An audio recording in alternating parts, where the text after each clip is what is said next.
We're trying to figure out who's playing quarterback for Colorado. You're trying to figure out who's playing quarterback for Colorado.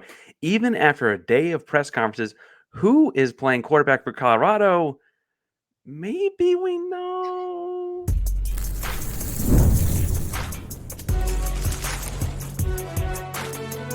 You are Locked On College Crossover, part of the Locked On Podcast Network. Your team every day. Welcome to another crossover edition. Now we're in the season, the meat of the season, at Locked On Coogs and Locked On Buffs. I'm host of Locked On Coogs Park Ainsworth, joined by Borba, Kevin Borba over at Locked On Buffs. Oh, I just say Borba, it's as we all text, I guess. You probably go by Kevin with your friends. Honestly, everyone in my life calls me Borba. I don't know. My name, Kevin, just is thrown out the wayside. Like, it's gone. Well, I'm used to it. We could start doing Mountaineer and Paul thing, go with Borb-tastic. But today's show is brought to you by our buddies over at Monarch Money. We got more on that and ways to save you money with them later. We got to talk about who's playing quarterback because that could be a long conversation. This game could mean a lot to either of these programs. That's the second segment. And the line keeps moving. I want to talk about what that means at the end, too. But first, Kevin, you cover the Buffs up close, relatively in person.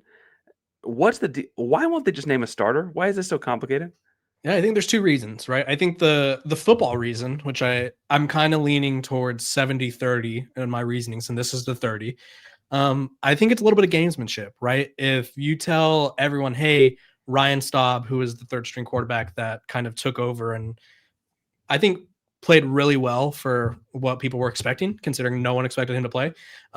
If you say Ryan Staub's our starter, and then that makes it easy on Willie Fritz, and Willie Fritz is obviously a well-versed in the defensive side of things, and that makes his life easier, right? But if you go, hey, we might start Caden Salter, hey, we might start Julian Lewis, or whatever it is, now you guys are prepping for three different quarterbacks. So I feel like there's a little bit gamesmanship there. I do think that's the 30%. The 70%, and then I think this is why it's my 70%, Deion Sanders loves to control the narrative, right? Deion Sanders loves to have everything go through him. There's a reason that the media is not allowed at practices, right? His son does all the behind the scenes footage on Well Off Media. They do a great job. I'm not going to pretend they don't, but it's a very closed door program, right? He didn't tell anyone that he had cancer until right before the season. None of even his family knew. So Deion Sanders controls everything. I always compare him to LeBron James for my basketball lovers out there, because LeBron James is very calculated. And when the Lakers or Heat or Cavaliers are losing, and all of a sudden LeBron James makes a comment like, could really use some shooting, it's like, okay, now the team knows, like, hey, he wants us to make a trade, right? I think Deion Sanders is the exact same way. And so I think Pete Thamel doing his job is probably the most well-respected journalist in college football. He basically denounced it and said that people are worried about being first and not accurate. And so does Deion Sanders start someone for one play just to prove Pete Thamel wrong? Maybe, right? Like, could you see, like, I could see like Caden Salter out there for a play and then being like, okay, Ryan, get in there. But I think he wanted to do things on his terms. I would love that. That'd be really funny. It's funny too, because he said these people care more about being first than being right. Thamel's like known for being right. Like, of all the people to call like that, if it were you or me or some old, chucklehead or whatever, like, okay, that's fine. But like, yeah, Pete Thamel's kind of usually right on these things. It seems to stem from some idea of like, is there a picture or a clip? You mentioned it in pre-pod too. I'm not making this up, that Salter's not being blocked for by the same people, or Staub is being blocked for by presumably the first offensive line. So they're at least repping Staub. Yeah, in practice, Ryan Staub is working with the first team. When you see Jordan Seaton blocking for him, that's Colorado's left tackle, probably a first-round pick next year, or 2 years, I guess. That's what you know, right? And he said that he's been working with the first team, but I think there's a lot of things that go into this, Parker. And I wanted to get your opinion on this because you work with humans every day, right? Younger humans too, in their formidable age. I think there's a human element to this as well, right? And Colorado, it's only week 3, and you don't want 2/3 of your quarterback room to just like check out for the rest of the season, because say Ryan Staub does well and gets hurt, say he doesn't do well, like, you don't want your quarterback to check out. And so I think there's also an element, and tell me what you think about this, of where it's like you're kind of playing, I don't say devil's advocate, but you're like playing into someone's feelings, I guess. Like, I don't think Deion Sanders is like worried about hurting someone's feelings, but I also think he wants everyone to stay dialed in. Do you think that is like a thing? Well, I think especially in Salter's case, because Salter's out of eligibility at the end of the year, right? And so I'm sure there's some amount of buy-in there. And frankly, he is the kind of athlete that you could do something unique or wildcat feeling. He throws it Mhm. better than a traditional wildcat quarterback does. I don't Right. mean to make him, just a running back or something, but he could do something like that for you too. Bluntly, and then we can go back to Kansas State breaking when Houston beat them last year and hadn't been the same since. Houston has kind of done the running quarterback thing pretty well defensively, albeit with two different defensive coordinators. I would kind of rather see that. I think that Houston's probably in the minority of that. I'd probably rather see that than Staub and the arm. I will also say, I haven't been at Big 12 Media Day. I would rather take the guy that they weren't confident enough to take with them to Big 12 Media Day. So I see both sides of what Houston would want Yeah. in this situation. But I imagine that keeping Salter, chin up, you're going to be involved somehow, some way. I think that's probably important to a guy that Deion. Look, I give him a lot of crap for a lot of things. He is good. Like, people like him a lot. Like, he's Yeah, all the players I talk to love him. They say he's the nicest guy ever. So, no, I think, sorry to cut you off, and I think there's such a weird thing about sports because we often forget the human element, and so like Deion Sanders has a connection to Caden Salter, in one way or another, and I think we as people, fans, analysts, whatever, we sometimes are just like, this guy sucks, this guy goes in, right? And there's just so much more to that. Like, you need guys to not like check out because it's literally, what day is it right now? It's September 9th, right? If you have your transfer quarterback check out on September 9th, it's obviously not good for you. But yeah, I don't know. I feel like it's complicated. Well, and I guess that's the deal too, is we've talked about those two a lot. Julian Lewis is, I mean, he missed his junior prom to come sign up for this rodeo, right? Like, Yeah, he did. Yeah. that feels like the kind of thing where it's like, are you just telling him like your time will come, young, like theoretically? Because Yeah. again, he was, as a should be high school senior, one of their representatives at Big 12 Media Day. They had a lot of faith in him at some point. Right. No, I think that's the complicated part about recruiting. I covered Texas for a little bit there, and like they had that perfect idea of like, oh, it's Quinn Ewers is going to play. That would be 2 years ago now, and then he's going to leave, and Arch Manning's going to start for 3 years, and obviously Quinn Ewers returns for last year, right? And I think Colorado, the perfect scenario was like Caden Salter plays, does whatever, and then Julian Lewis comes in, right? That's the perfect scenario in everyone's head, where it's like we go to the transfer to the 5-star. But we've seen Julian Lewis play. We saw him in the spring game, and he played a little bit against Delaware. And it's not a knock on him, and I hate because it's going to sound like a knock on him, but he looks like a 17-year-old kid that should be getting ready for winter formal. Like, he's not there yet. And it's okay because he's 17. And like, I keep saying that and people get mad. I'm like, it's okay for a high school age kid to not be ready. But yeah, I think when it comes to Julian Lewis, it does get a little awkward, right? Because what if Ryan Staub comes in and lights it up? Like, what if Ryan Staub is, I don't want to say Shedeur Sanders 2.0, but like, what if he's like of that level where he's leading Colorado to Big 12 contention? You can't just be like, okay, well, we kind of promised Julian this like last year. Like, I think the one thing that I've always admired about Deion Sanders, and he does not get any credit for this, I'm not even going to say enough credit, any credit, is he will pull the trigger on a risky move regardless of what people say. He did at Jackson State. He hired and fired multiple offense coordinators. His first year at Colorado, Sean Lewis was the offense coordinator and was like, at one point, the front runner for Michigan State, like the head coaching job there, and he demoted him.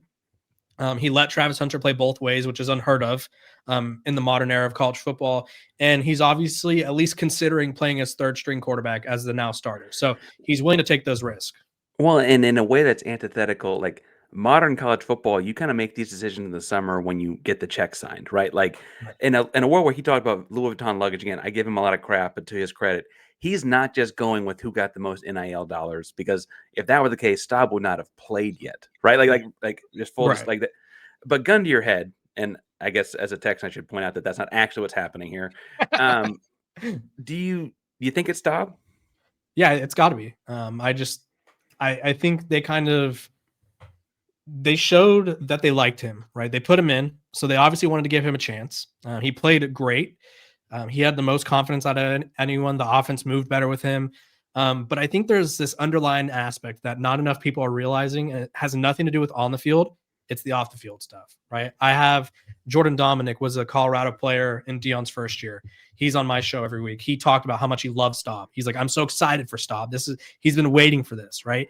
The crowd, I was gonna say the audience, the crowd, they were chanting for Staub. They booed Salter, right? And the crowd shouldn't decide a quarterback by any means, but there's a video going around, and I posted on my Twitter, Locked on Buffs.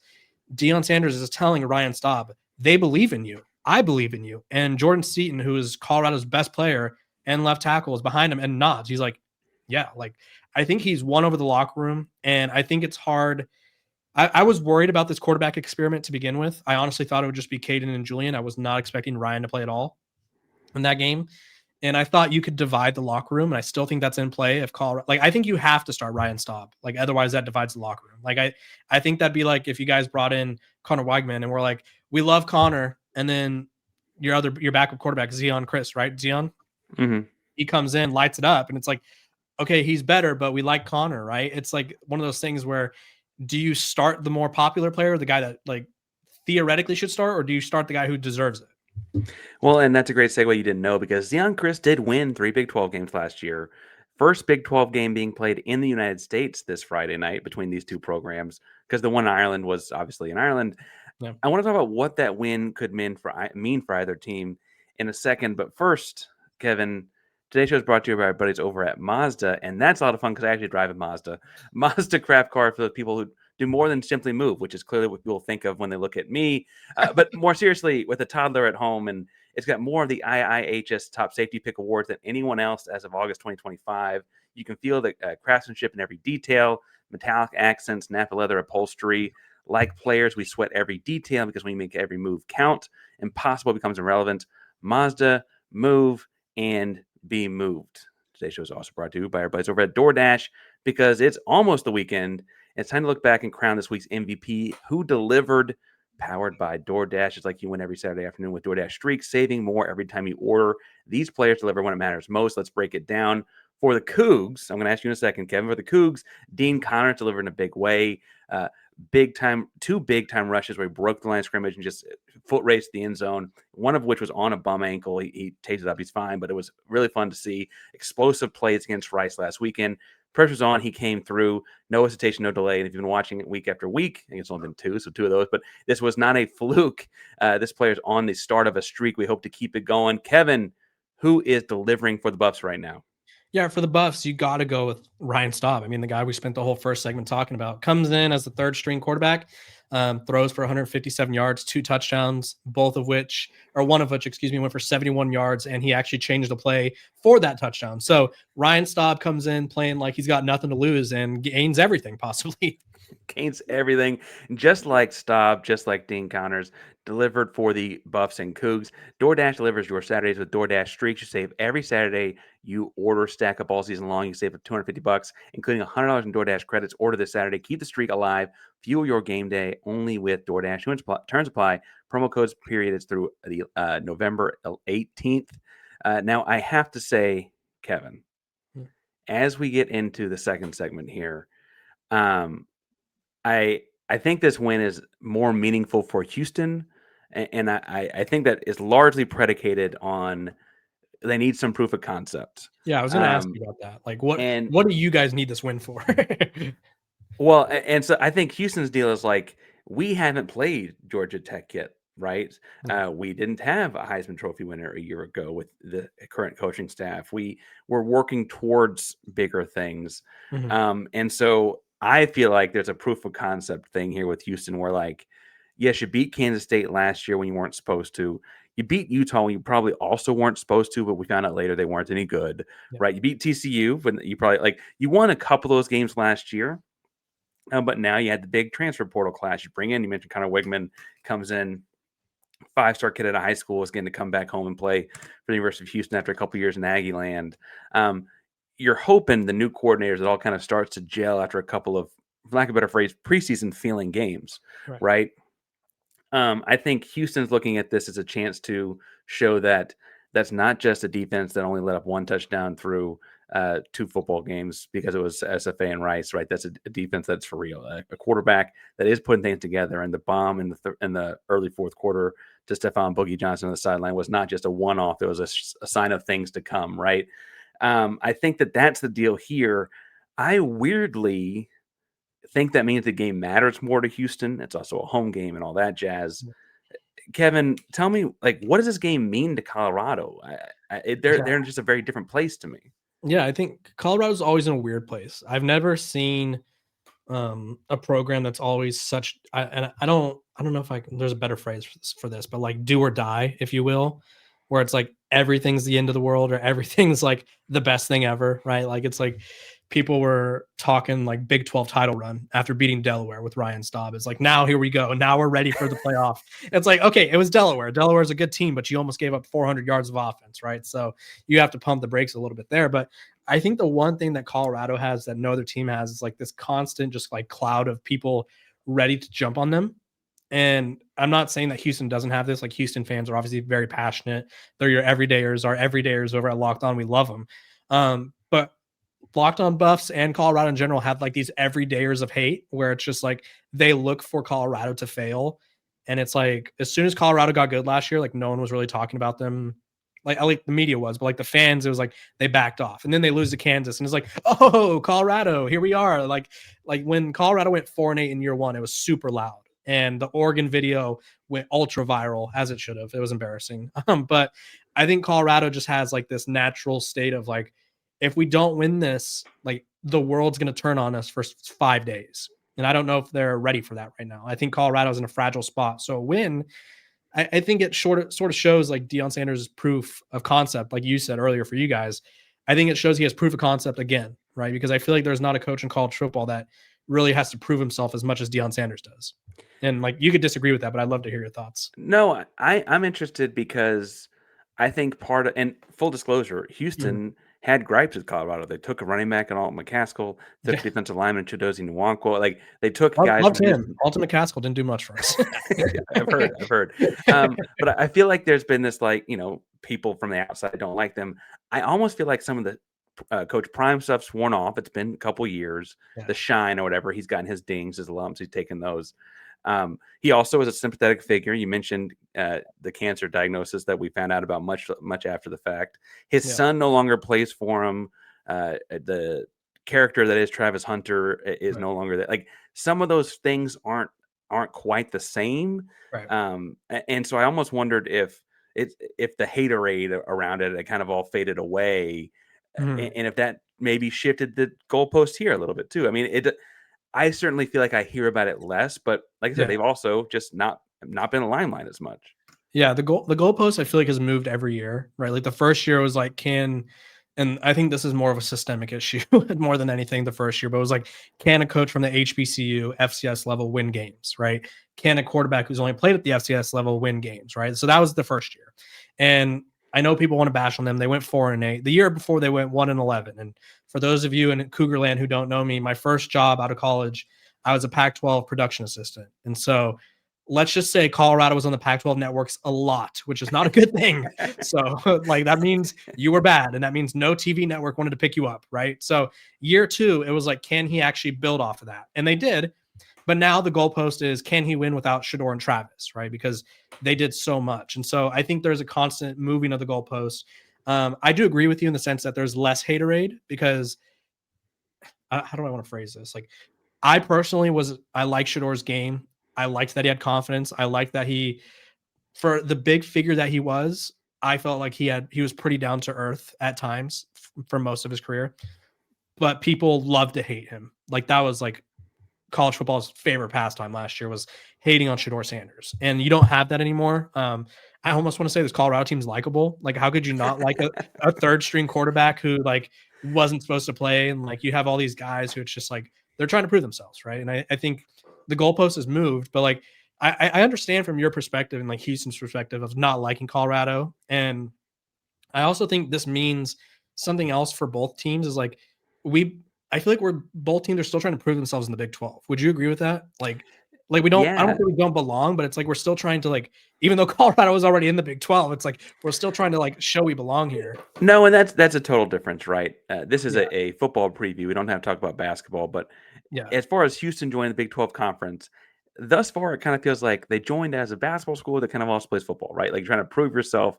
You got left out when the Southwest Conference fell apart 30 years ago. Mhm. Year one, Holgerson, not great. Fire him. Next guy's in. Fritz actually had the same record on the year, but won one more conference game. And you're hoping to build, right? You're hoping to build towards being a Big 12 team. And this is the first Big 12 game of the season. And so it's not just Houston's first group of five or Power Five opponent, non-group of six or FCS opponent. It is also a conference game. They play Oregon State the week after, or the game after, actually. And so there's some interesting bits and pieces of that as well. Colorado is interesting in saying they belong to me because you mentioned, Deion coming from HBCUs and the staff being somewhat, his butt. I mean, Warren Sapp coached the defensive line, right? Like those kinds of things. But in my head, I think of Colorado as being a Pac-12 school as the Big 12 before, right? They didn't win the Big 12 or Pac-12 a whole lot. But they were in. And so I guess I want to talk in the third segment about like how this game is actually going to go, because it feels like there is significance to this besides just being a football game to both teams. I mean, obviously you want to go 12-0, so you want to win all the football games. So that may be enough on itself. But we're going to talk about those odds brought to you by FanDuel because today's show is brought to you by FanDuel. The NFL season's here, college football is here, and FanDuel is making sure you're ready for kickoff with this can't-miss offer. Right now, new customers can bet just $5, and if your bet hits, you get $300 back in bonus bets. That's almost so big, I had to double take reading it. Futures, if you want to get on the action live, parlays, all of those things are at FanDuel. If you're ready to play, down the FanDuel app by visiting FanDuel.com to get started. It's FanDuel.com to place your first $5 bet. And once you win that money, if you're looking at how to take care of it, transition there to today's show is also brought to you by our buddies at Monarch Money, because most people can't name all their financial accounts or even what they're worth, whether it's 401ks, properties, investments, and you don't have the full picture. It all ends up leaving money on the table. That's why there's Monarch Money, the all-in-one personal finance tool that helps bring your entire financial life together in one clean, easy-to-use interface on your laptop or your phone. Monarch is built for people with busy lives. Again, I teach, I coach, I podcast. Borba's getting married. You got a lot going on there. It's an all-in-one personal finance tool that can bring all of your financial life. You got a lot of other part of your life to bring together for, but your financial life can all be together on the Monarch apps. Easy to use interface is right there for you. Link all your accounts, everything. For instance, when I'm like, I got to find some more money for diapers. Oh, hey, Parker, stop eating out. I'm going to say, not going to give any, free pub, but stop eating takeout all the time. I can figure those kind of things very visibly out with all my accounts in one place on Monarch Money. So don't let financial opportunities slip through the cracks. Use code LOCKEDONCollege at monarchmoney.com in your browser for half off your first full year. It's 50% off your first year at monarchmoney.com with code LOCKEDONCollege. Borba, I realized in the middle of that, I also just put out there that you're getting married. So I hope you don't mind me throwing your personal business out there. I'm registered online. Feel free to give me just a flood of things. No, so we mentioned this game meaning a lot. Yeah. The line has moved. People are betting and moving the line back and forth. Opened at 3.5, got up to 5.5. As the recording of this, it's at 4.5 for Houston. Mm-hmm. Borba, I'm not going to ask about your gambling history. I already put your personal business out there once, but what is a 4.5 line? I mean, this means it's going to be a close game. Do you think that's fair? Yeah, I think that is fair. Colorado, I mean, they lost to Georgia Tech, but honestly, that's one of those games where it coulda, shoulda, woulda. Like I'll put that out there. I'm not going to pretend like they should have won, but they had a lot of moments where it's like you forced 3 turnovers in the first quarter of a game. You should be winning, right? Like it's very rare that a quarterback's going to run for 150 yards or whatever Haynes King did. And so I think Colorado could win this game. I think they could for sure keep it close if we're just talking gambling specific. But the matchup that really interests me is Connor Wegman versus the Colorado defense, right? Colorado has played, to a lesser extent, Delaware's quarterback was pretty mobile as well. But I don't view Connor as that mobile, right? I feel like he's much more pocket passer oriented. Would you agree with that? He can move around. Yeah. I don't want to. He's not Salter, right? He's not that kind of a guy where he's going to be like leading with that. He certainly, I think, surprised Rice and Stephen F. Austin with it. I would not like. He had the dual threat label in high school. I don't know if that's fair anymore, but I wouldn't call him slow or anything like that. Right. Yeah. I think I do feel like Colorado could win this game, and I think it's going to be close.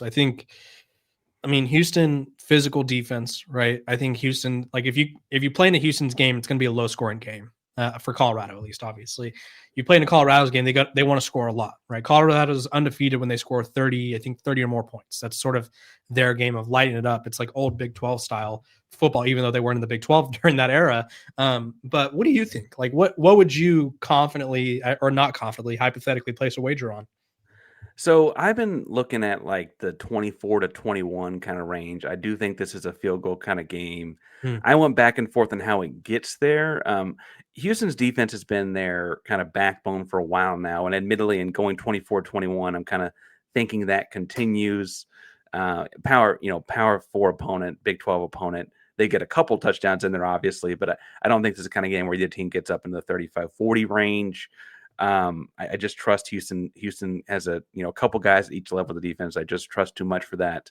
I am picking Houston 24-21 though. I think that being a home game, bluntly, it's going to be in the mid 90s with very high humidity. Yeah. And if frankly the inverse were happening, we were playing up in the mountains, I'd probably give them a nod, for being in Boulder. So I think that's going to play a role in this. And then ultimately, I think that having a couple weeks of preseason games as opposed to like prepping for Georgia Tech and I think that kind of helped. Yeah. I think that has to help you get ready a little bit because you can focus on yourself, focus on getting better in a different kind of way. Yeah, I feel like to speak on Houston's behalf, this is now Kevin Borba of Locked on Coogs. Like, you guys got to like ease into it in a way where it's like that's what the preseason's for, right? That's why you schedule Stephen F. Austin Rice. Like Colorado, they play Wyoming next week. If I'm Colorado, I would have loved to gone Wyoming, Delaware, Georgia Tech, Houston. Like I would have loved that because now Colorado's in a reset. Like I want to give you a score prediction, but I don't know because I can't 100% say I know who's going to be playing quarterback for Colorado, right? Like that is sort of the problem. So like Colorado it's week 3 now, and we're sort of hitting a reset on not on the season, but like on what they're doing. And it's like, okay, this is complicated now. Does this change things? Does it make the team better? How short of a leash does whoever's at quarterback have? Like, I feel like Colorado just got a whole lot more complicated, and like, they're very hard to read most of the time anyway, because they try to keep things close to the vest, but this has only made it more confusing. Well, and the multiple quarterback thing obviously shift things up or whatever. I think it's also interesting that like you typically learn a lot about a team between weeks 1 and 2, but the dramatic difference in opponents for Colorado, it's like how much of that was them learning things and how much of that was like, hey, this school just got to the FBS that we played in week 2, right? Yeah. I'm sure as someone analyzes them a lot, that's challenging on your behalf, but as me like trying to figure out who Houston's going to play this week, I'm like, I almost feel like they should have done more against Delaware. I don't know, maybe I'm crazy, but like I think that might like the way that Delaware can move the ball is okay. Houston can run the ball too. Like we can figure these things out. And so Colorado's tackling has been sloppy as hell. And so if Houston has anybody that can make a play in space, and I know they do, they have a guy that goes by the name of Boogie. They have some really good running backs. Like I think Colorado is really about to, and this is why this means a lot. And I could have said this in the last segment. Colorado needs to prove that they can like adjust and like make these fixes, right? You should not be giving up 400 yards of offense to Delaware. And I hate like taking a what on smaller schools because one, I went to 2 small schools for both of my education, but like 2, it's like those guys are good athletes. It's just they're not at this level. And when you're a team of Colorado and Houston's like stature in terms of like FBS, FCS, like you should be able to like make things happen and like make life hell for them. And they did not do that. well, and that's not to say that Delaware wasn't good at the FCS level prior, Right. but it's just a different thing. And it is interesting because you're like, okay, if they just knew who the quarterback was, maybe they do put up 40. Like maybe that would have just changed everything. I don't know. I know that you're gonna be diving into it all week long. You mentioned you also have a former player on throughout the week. Kevin, you have anything fun coming this week for the folks to be dialed into and subscribed for? Yeah. Every week I have a former Colorado player come on. We do a film breakdown. You could become a Locked on Buffs insider on Subtext, where we do a little film study, film breakdown from his perspective. I'm going to be doing some previews and predictions as well. Beyond this, as it gets closer, I'm going to try to predict outcomes of the game that I have no idea what's going to happen because Colorado continues to confuse me. That is my favorite part about covering them is they always seem to make it harder. But yeah, Locked on Buffs, find me at Athlon Sports. I'm all over the place. Athlons, I bet say you do the buffs for us. We do a lot of things for a lot of people. I do. I'm all over the place. All over the place. I'm very Coogs focused. I can only handle one thing at a time. Locked on Coogs each and every day. Thank you again, Kevin. Crossing over is always fun. It's fun to get in the Big 12 and get to do these again. It was hard to find a Rice guy or Stephen F. Austin guy. It's a little bit challenging sometimes. I did a series in the off season where it was like finding an expert from every team. And it was like, oh, what do we mean there's a Tulsa transfer? Like, what do you mean there's like a Maine transfer? It's like, you don't always find those guys walking around. Yeah, I don't even know what Maine's mascot is. That's going to be trivia for some time. All right. Thanks again. This is Locked On Coogs, Locked On Buffs crossover heading into the Big 12 American opener this Friday. Go Coogs. You say Buffs? I don't know. What are the Bisons? I don't know. They say Sco Buffs. They do a little thing.